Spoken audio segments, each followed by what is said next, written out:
정유라의 2대 학사 비리 진실, 이것은 정치떡검에 의한 인민재판이다. 오늘은 나라의 TV에서 정유라 2대 학사 비리 관련 재판 후기를 토대로 지금의 떡검이 얼마나 추악한지를 고발하려고 합니다. 전인공노할 정치검찰 떡검의 수사 방식은 페이크 뉴스를 증거랍시고 내놓고서는 네 죄는 내가 알렸다라는 식으로 피의자 신문을 해왔고 박 대통령 유죄 만들기 목적으로 검찰에게 불리하게 진술하는 참고인이나 진술서 등은 철저히 배제해왔다는 겁니다. 박 대통령과 삼성 이재용 부회장과의 뇌물 관계가 얽힌 최순실의 딸 정유라의 승마 지원은 안민석 의원이 저수란 끝나지 않은 전쟁에서 모사꾼으로 등장하는 승마협회 전 전무 박원호의 일방적 진술로 공소장을 만들었으며 박 대통령과 최순실 경제공동체로 엮은 미르재단과 K스포츠는 과거 이력이 좋지 않은 고영태 일당의 진술을 토대로 공소장을 만들어진 사실입니다. 또한 최순실 국정농단에 활용되어진 태블릿은 창조경제 홈페이지 수익 계약 관련 부당 이득을 취한 혐의가 있는 김한수와 포렌식 수사보고서에 등장하는 김희종도 단수 수사에만 그친 내막을 소상히 밝혀야 할 것입니다. 이제까지 석연차는 검찰의 사건 조사 형태를 사건 공소 위주로 정리해보았으며 이제부터 최순실이 박 대통령을 이용하여 딸 정유라를 이화여대에 입학시켰다는 2대 학사 비리 관련 재판 후기를 통해 검찰의 일그러진 민낯을 소개합니다.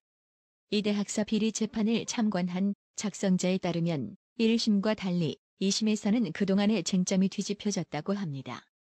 참관 작성자는 서두로 정유라는 과연 부정한 방법으로 입학했는가?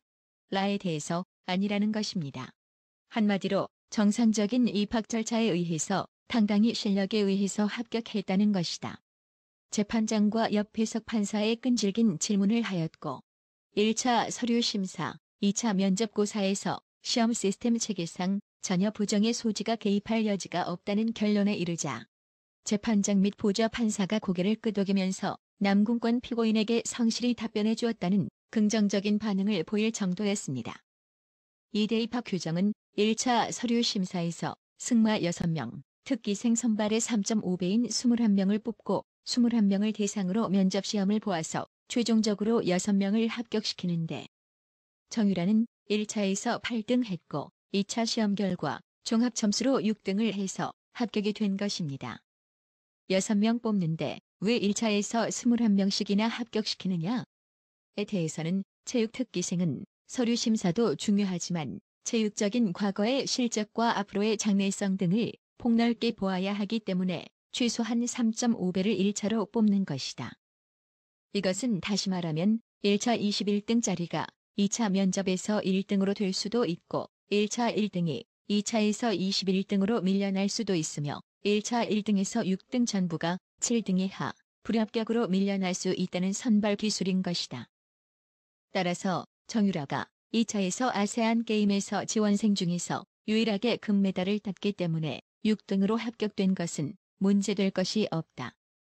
2차 면접 시험관 5명 중 4명은 정유라가 누구의 딸인지 전혀 들은 바가 없다고 진술하였고 5명 중 1명만 정유라가 누구인지는 모르나 금메달 딴 자를 우수하게 평가하라는 언지를 받았다고 진술했으나 피고인 남궁원은 이를 부인하고 있다.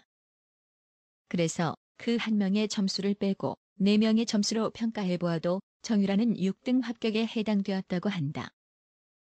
여기서 특검은 관계자 4명이나 정유라를 몰랐다고 진술하는데도 이것을 무시하고 단 1명의 애매한 진술을 가지고서 최순실의 딸 정유라를 부정합격을 시켰다고 하는 것 같다.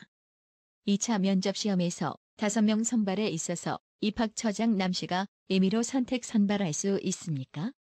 라며 배석 판사가 남 처장에게 질문을 던졌습니다. 저는 입학처장이 된 지가 1달 반이고요. 총장님은 1개월밖에 안 되었습니다. 처음 일이라 열심히 해서 차질이 없도록 하기 위해서 정신없이 일했습니다. 면접시험관은 교수들이 서로 맞지 않으려고 합니다. 결과에 상관없이 말들이 많으니까요. 그리고 5명이 어느 성향의 교수인지도 모르는데 무슨 부탁을 할 수 있습니까?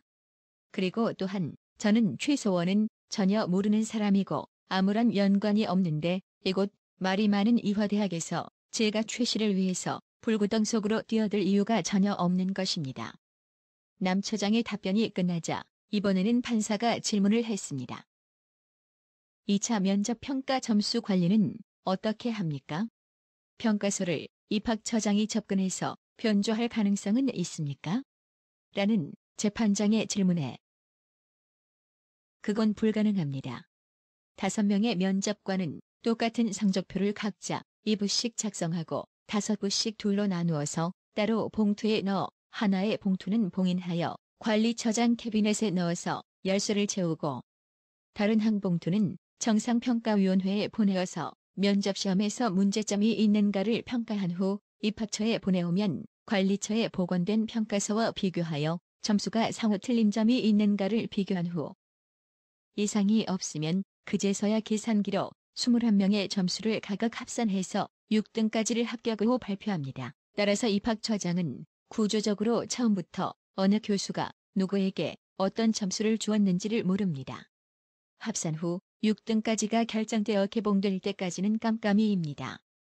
따라서 어느 누가 저에게 누구를 봐달라고 부탁했다거나 제가 봐줬다는 것은 구조적으로 성립이 안 됩니다. 라고 답변을 끝내자 판사는 고개를 끄덕이면서 설명을 잘 해주어서 잘 알게 되었습니다. 라고 했다고 합니다. 판사들의 분위기는 실체적 진실 퍼즐을 풀게 되었다는 표정이 보였습니다. 그러나 아직은 판결이 어떻게 나올지 모릅니다. 두 번째 쟁점도 특검의 주장은 틀렸다. 정유라가 입학이 된 이후 학사관리는 김경숙 체육대 학장의 압력으로 이루어졌는가? 라는 것에 대해서도 아니라는 것입니다. 특검에서 김경숙 학장이 정유라를 잘 봐달라고 압력을 가했다고 허위 진술한 체육학과장이 증언석에 서서 증인 선서를 하고 당초 특검에서의 허위 진술을 번복한 자백 증언을 했기 때문입니다. 김경숙 학장이 전 학과장들이 모인 학과장 회의에서 학사관리를 잘하라고 지시한 사항에 대하여 체육학과장이 특검에서 정유라를 잘 봐달라고 압력을 가했다고 허위 진술을 함으로써 이번 사건이 확대 재생산이 된 것입니다. 다음은 체육학과장의 증언 내용입니다. 김경숙 학장이 체육학과장에게 질문을 던집니다. 내가 전체 과장들 학과장 회의에서 학생들 학사 관리를 잘 하라고 이야기한 것은 사실이다. 이것은 학장으로서 당연히 챙겨야 할 권한이자 의무가 아닙니까? 네, 그렇습니다. 그럼 제가 체육학과장에게 직접 개인적으로 정유라를 잘 봐달라고 이야기한 적이 있습니까? 정유라를 지칭한 적은 없습니다. 이때 변호사가 잽싸게 끼어들어 질문합니다. 그런데 증인은 왜 특검에서 김경숙 학장이 정유라를 잘 봐달라는 압력을 가했다고 진술했습니까? 학장님이 학사관리를 잘 하라고 말씀하셔서 저는 그때 그 말씀의 뜻을 정유라를 잘 봐달라고 하는 뜻으로 추정해서 그렇게 진술했습니다.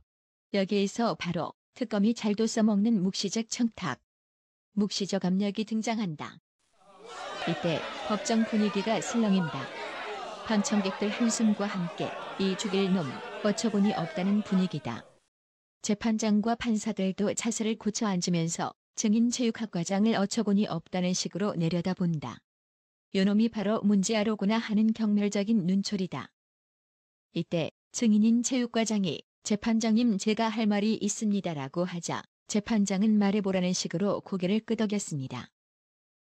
재판장님, 저는 그때 당시 문체부 감사와 특검 조사를 받을 때에 이번 학사 사건을 전체적으로 잘 알고 있는 위치에 있었던 저로서는 가벼운 학사 경고나 기껏해야 벌금 정도를 받을 것으로 생각했습니다. 그러나 이렇게 총장님, 학장님, 입학처장님이 구속된다고는 미처 생각지도 못했습니다. 잘못했습니다. 선처를 바랍니다. 체육과장의 말뜻은 검찰의 유도 질문에 넘어갔다는 실토, 즉 양심 고백인 것이다. 아이고 병신, 명색이 대학 교수가 돼가지고 저만 살려고 검사의 유도 질문에 넘어갔단 말인가. 이 나쁜 놈아.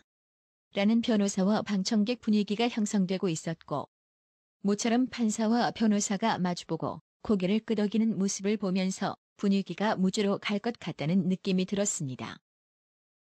당시 정유라 지도교수가 정유라에게 F학점을 줬다고 해서 최서원이 학교로 찾아가서 폭언과 욕설을 하고 지도교수를 교체하도록 난리법석을 쳤다는 것에 대해서도 아니라는 정반대의 증언이 나왔습니다. 최순실 씨의 법정 증인 내용을 통해서 오히려 지도교수 한모 씨가 최서원 씨에게 폭언과 면박을 주는 갑질을 했다는 것입니다. 한마디로 적반하장이라는 거죠. 지금 검찰의 꼬라지를 보면 박 대통령을 유죄로 만들기 위해 10사람의 억울한 희생자가 발생해도 상관없다는 전형을 보여주고 있습니다. 일단 인신구속부터 하고 거기에 맞춰 유죄 증거물을 찾는 크고 작은 범죄 혐의가 있는 증인들을 상대로 검찰 자신들이 원하는 답을 얻어내고 있는 치졸함까지 드러나고 있습니다. 전상호님, 김권희님, 김정희님 구독료 후원 감사합니다. 나라의 TV는 보다 더 양질의 컨텐츠를 생산하기 위해 자발적 구독료를 후원 형식으로 받고 있으니 많은 성원 부탁드립니다. 시청해주셔서 감사합니다.